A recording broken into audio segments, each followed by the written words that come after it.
Merry Christmas, Happy Kwanzaa, Hanukkah, all the things.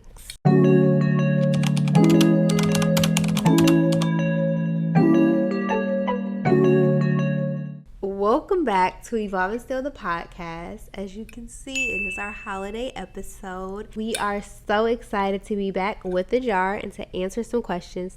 Let's start. How to decide who to get gifts for and who not to.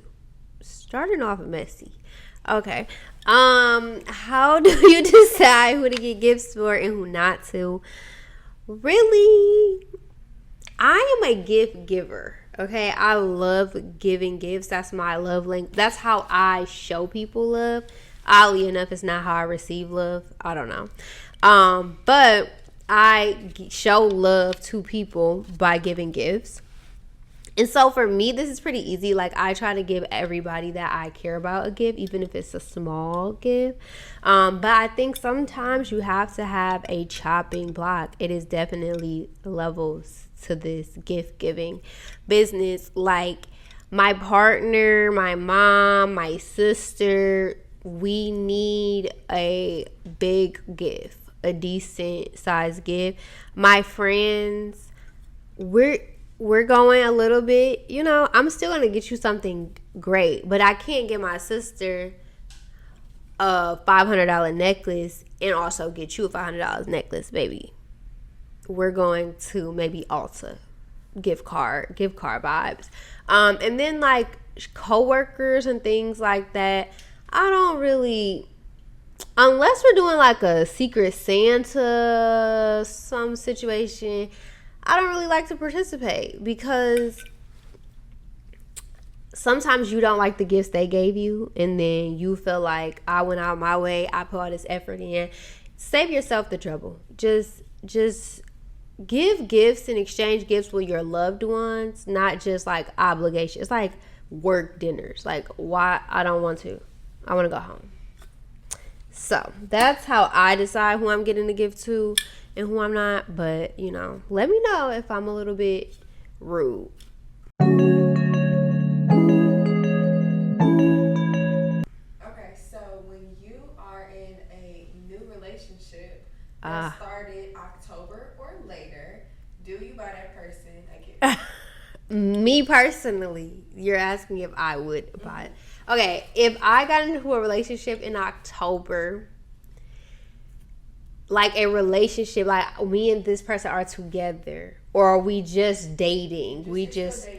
Okay, I would come gift, but I would come like little small sentimental, like this is specifically for you. I'm gonna put some thought behind it, but I'm not gonna go crazy. I'm not gonna cash out. But I would definitely give you a gift because if I talk to you or like you're in my everyday life, I care about you.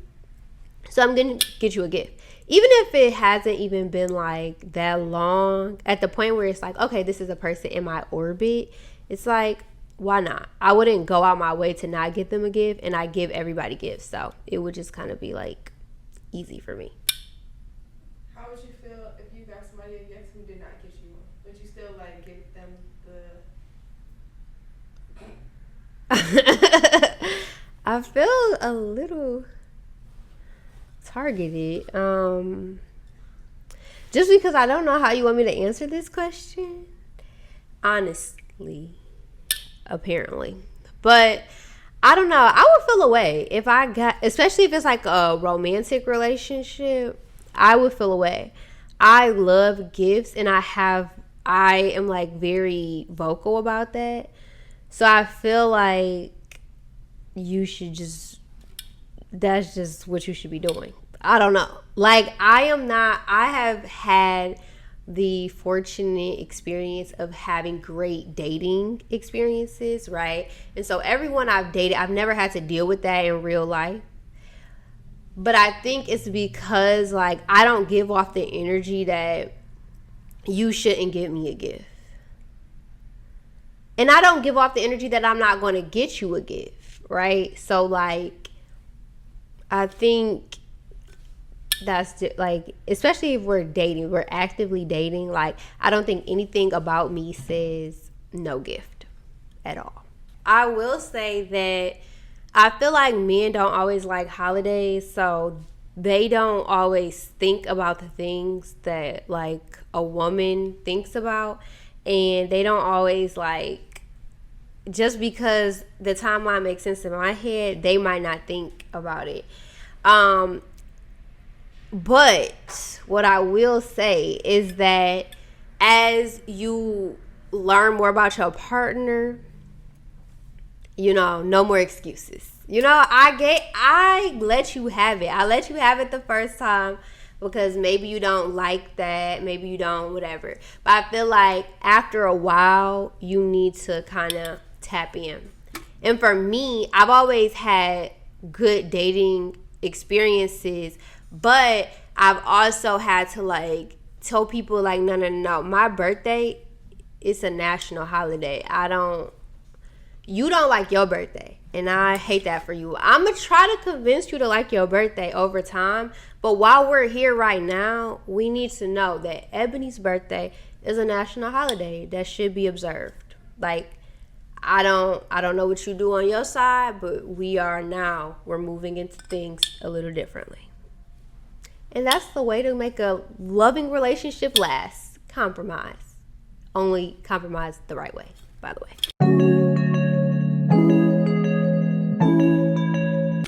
This one says, do you prioritize your religion during the holidays, or do you just celebrate for the vibes? Okay, so for me in my house, I definitely prioritize my relationship with like my religious beliefs. But I do that, or I at least try to do that on a daily basis. I don't think like, oh, I'm just going to be a Christian because it's Christmas. Or like even Thanksgiving, like, oh, it's Thanksgiving, so I need to be like grateful, and observe, and say, thank you, Jesus.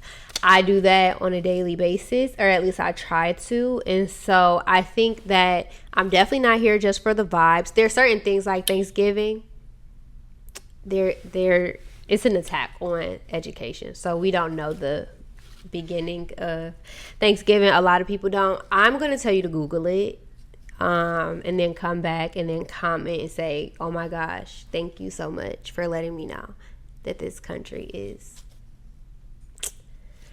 Anyway, so I don't celebrate Thanksgiving for the reason that Thanksgiving is a thing. I am there for the vibes. But I do love eating, talking to my family and friends, all of the holiday things. I do like to be Beyonce in the living room occasionally. Sometimes for Christmas, we're coming pajamas to the living room, but Beyonce like, you know what I'm saying? So I think it's a mix of things. I think when you are spiritual, it's a daily walk. It is not just a seasonal thing. I do observe the kind of definition or why Christmas was created because it aligns with my religion. It doesn't mean that I would not celebrate or hang out with my friends and family, eat and do all the things if I was not a Christian. I do not believe in that, and I don't think that it makes you like a better Christian because you like have a baby Jesus next to your Christmas tree.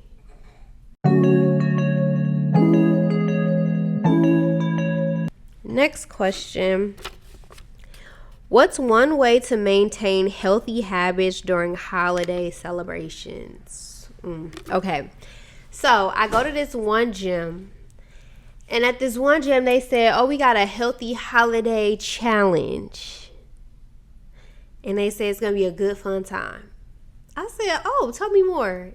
It did not sound like a good fun time. No shade, I still love y'all, I'm still gonna come, but the challenge just wasn't a good fun time. Like, I don't know why y'all said that. So anyway, maintaining healthy habits, I think you should be maintaining healthy habits throughout your life. And so when the holidays come up, just make sure you're not deviating from your whole entire schedule, right? Like, just because school slowed down or just because you have a few weeks off of work doesn't mean that you don't eat the way that you would do when you are like during your normal scheduled time, right? So like if I eat healthy Monday through Friday and I just eat what I want on the weekends, I need to keep that up. And then of course, if Thanksgiving's on a Thursday I'm going to eat different. Maybe even Friday I'm going to eat different. Saturday, we're going to have to get back to reality, okay? And by Monday, those leftovers, wrap it up. I know people be eating leftovers for like a week. That Thanksgiving food has to go. It has to. I'm so sorry, y'all. I hate to be the bearer of bad news. But yeah, like don't let it deviate. Just because you're having one day of a holiday, one day of a celebration, doesn't mean that you just completely like get rid of everything that you are doing. If you work out on a normal basis, continue to try to work out, continue to like still implement that.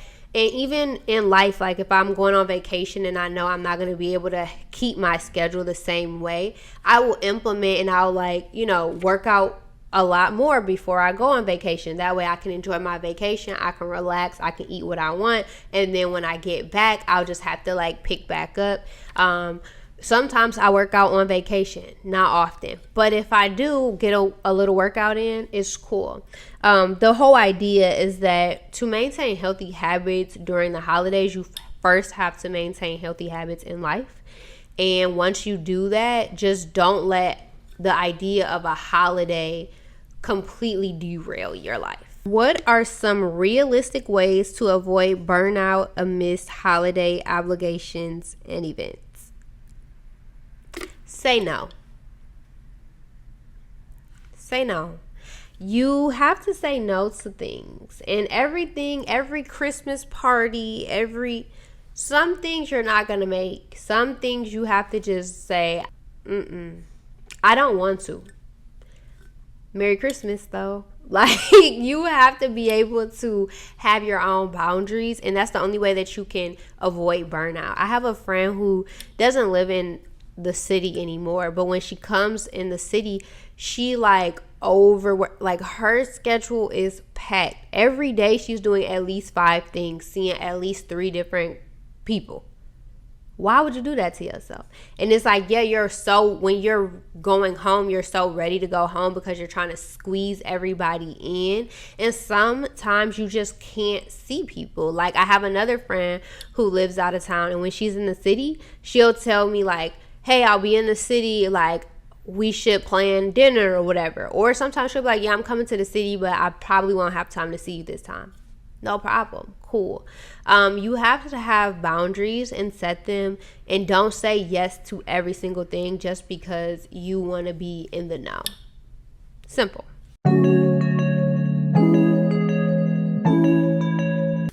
Does your comfort movie switch with the seasons? Also, what's your fave holiday movie?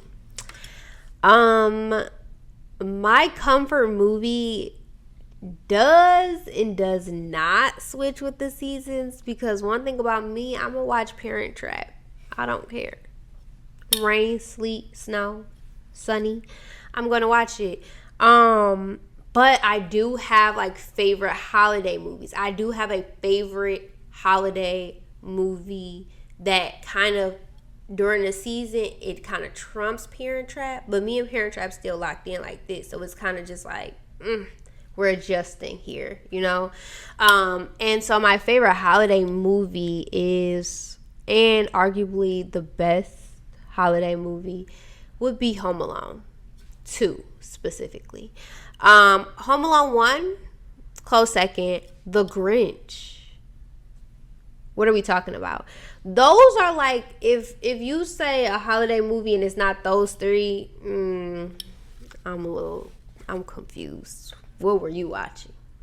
But yeah, I do love watching all those 3 things. And then guess what? I'm gonna still put on Parent Trap, because am I me or not? Like, I'm not gonna switch my whole personality because it's the holidays. And by the way, when I say Grinch, I mean the real one, not the cartoon. That's for the kids. Keep that in the playground. Yep, thank you. What holiday traditions do you start with friends? I love this question. Shout out to my friends. I am 100% the person that has to plan things. I am 100% the person that, like, yes, I saw this on TikTok. Let's make ghost pizza, okay? A party. We need it. And I'm gonna have it set out. I'm gonna go get all the stuff we need. I'm gonna have little gifts. It's gonna be great, okay? I'm preparing to be that mother one day, not right now, but that mother that when you go to their house, they got everything is set up and everything. Yeah, that's gonna be me, extra. So holiday traditions, me and my childhood friends, like my middle school friends, we took professional pictures. We wore pajamas and we took professional pictures as a part of our Kingemas, is what we call Christmas. So every year we kind of alternate between Kinge-giving and Kingemas. And so if we're doing it Thanksgiving, y'all got it. But we typically have like just a night of making videos, hanging out, catching up, making food, making drinks. Like one of our friends is a bartender, so she'll always make us like a special drink for the night. Like I said, we've done like Halloween where we did like a pizza party. And yeah, we always pick up like new trends and things like that. We're always getting into it because that is our tradition. And we all, like, some of our friends are having kids, and like, so now they have to be included in the tradition, right? And we're just kind of growing as we grow up and as we're in different stages of life. But the whole goal, I think the whole tradition in itself is just coming together intentionally during that time to literally celebrate and love on your friends.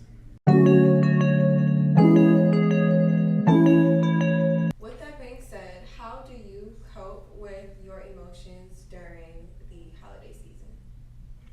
Yeah, so during the holiday season, I am typically happy. I have some experiences where I feel kind of like, oh, like this year wasn't great, like reflecting and just being like, I'm not really too much in the spirit.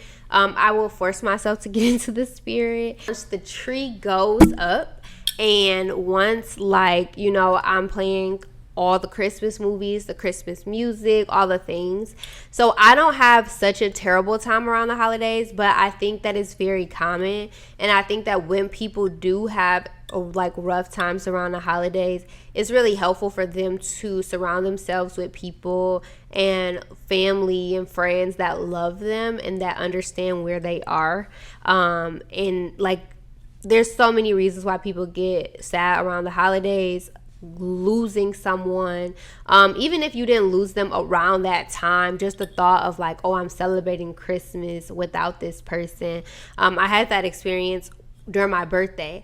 Everybody was texting me, calling me, wishing me happy birthday, and I was in Cabo, and I realized, like, I had lost my great grandmother a month before, and I realized, like, just randomly in the day, like, I'm not going to get a call from her. Like, she normally always calls or texts me, and I won't be getting that from her this year.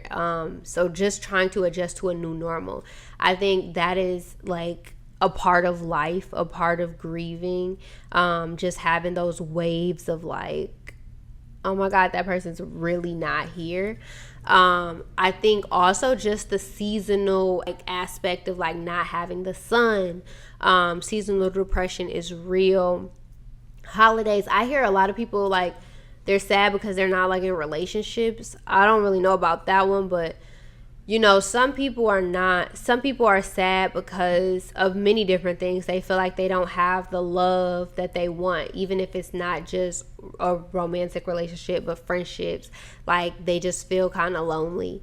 And so I think the best way to combat that is to go and intentionally seek out different spaces and places where you can feel that love that you are kind of craving. And also reflect on why you're feeling that way so that you can be intentional about it. And actually, that brings a great point to my mood calendar, all of the OGs know that this is literally like the first product I ever created. And the whole point of it is to track your mood and to be able to put things in perspective. And so when I say like intentionally go to spaces that you feel that love and you feel the things that you're craving, this book is like perfect for it, because it literally allows you to see like, oh, I've been having a bad week. I've been having a bad month. I need to intentionally like make it a priority to go into different spaces and to be around different people and to change things up so you don't fall into a deep depression. And that's literally why I even started doing this in college. Before I had Evolve and Still the brand, before I had this calendar, I would literally track my mood so that I could know when I was like in mental health crisis, or when I was like heading to it, when I was heading to burnout, when I was heading to, you know, those bad feelings, those sad feelings. I was like, okay, I need something that's gonna keep me ahead of it.